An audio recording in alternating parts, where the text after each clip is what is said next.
What if I told you that one of the smartest minds in tennis, the man who coached Serena Williams, Simona Halep, Holger Rune, and some of the most dominant champions of the last decade, just declared that the Carlos Alcaraz versus Jannik Sinner rivalry should never be compared to Federer versus Nadal?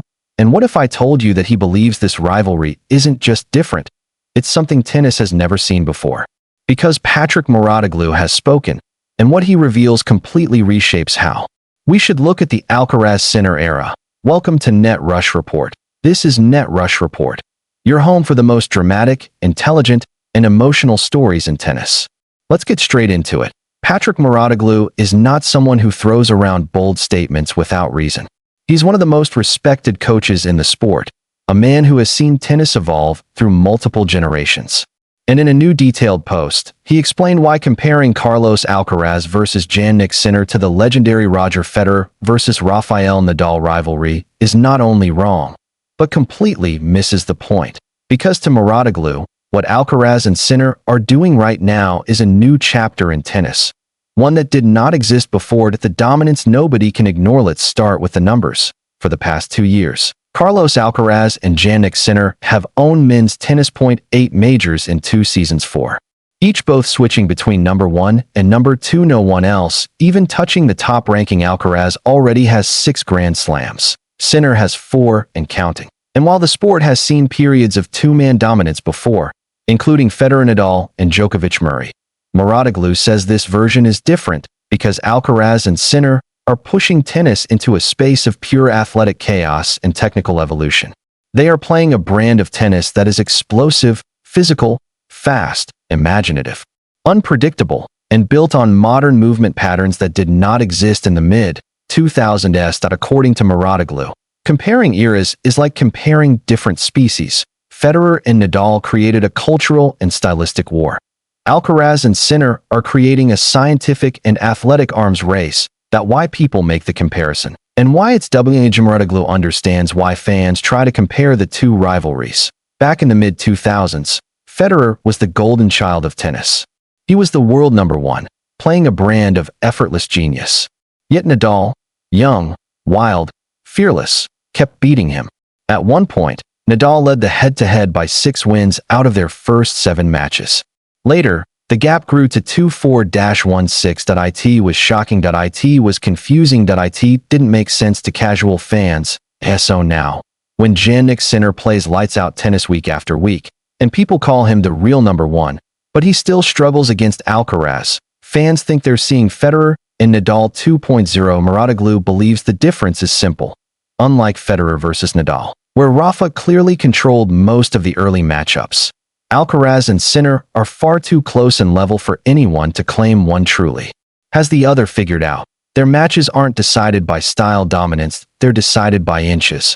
When Sinner and Alcaraz meet, the margins are incredibly small. Rallies decided by split-second explosiveness, baseline pressure that forces impossible shot-making, ultra-aggressive patterns that demand perfection, tiebreakers filled with risk, tactical bravery that keeps evolving every year. Mouratoglou insists that neither Alcaraz nor Sinner has the formula.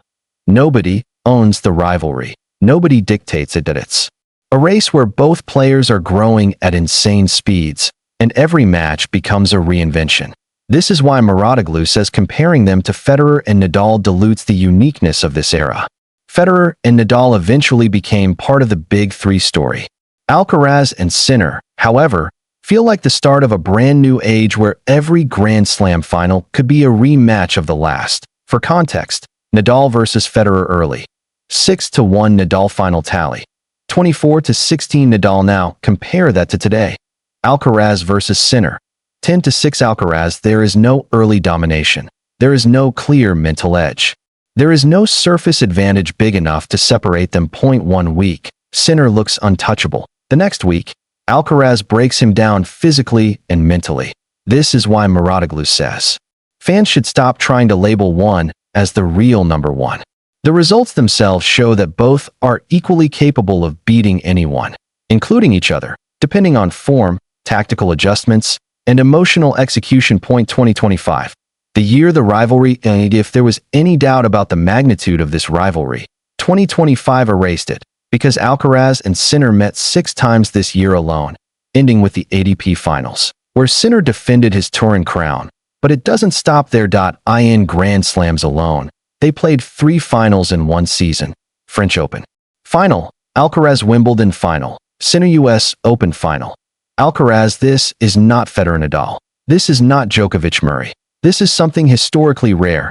2 players meeting in major finals across every surface in the same year. Clay, grass, hard courts, and not just meeting, splitting the trophies. This is why Mouratoglou says we shouldn't try to recycle old narratives. What we are witnessing is a rivalry where both players peak at the same moment, play at similar ages, win at similar rates, evolve at the same pace, refuse to back down, and because of that, the rivalry becomes unpredictable in a way that Federer Nadal never was. Mouratoglou believes the Alcaraz-Sinner rivalry will define men's tennis, but not by copying the past. Instead, they're writing their own era, one driven by extreme athleticism, innovation, creativity, and tangible improvements every year. Federer and Nadal had contrasting styles.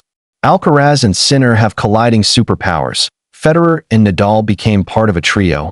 Alcaraz and Sinner stand alone, outpacing the rest of the ATP. Federer and Nadal were icons of an era. Alcaraz and Sinner are the architects of the next one. This rivalry isn't a remake, it's a revolution. And Mouratoglou wants the tennis world to understand. Alcaraz and Sinner aren't the next Federer and Nadal. They are the first Alcaraz and Sinner. Thanks for watching NetRush Report, where the stories behind the sport come alive. Make sure to like, subscribe, and join us again for the next big chapter in tennis.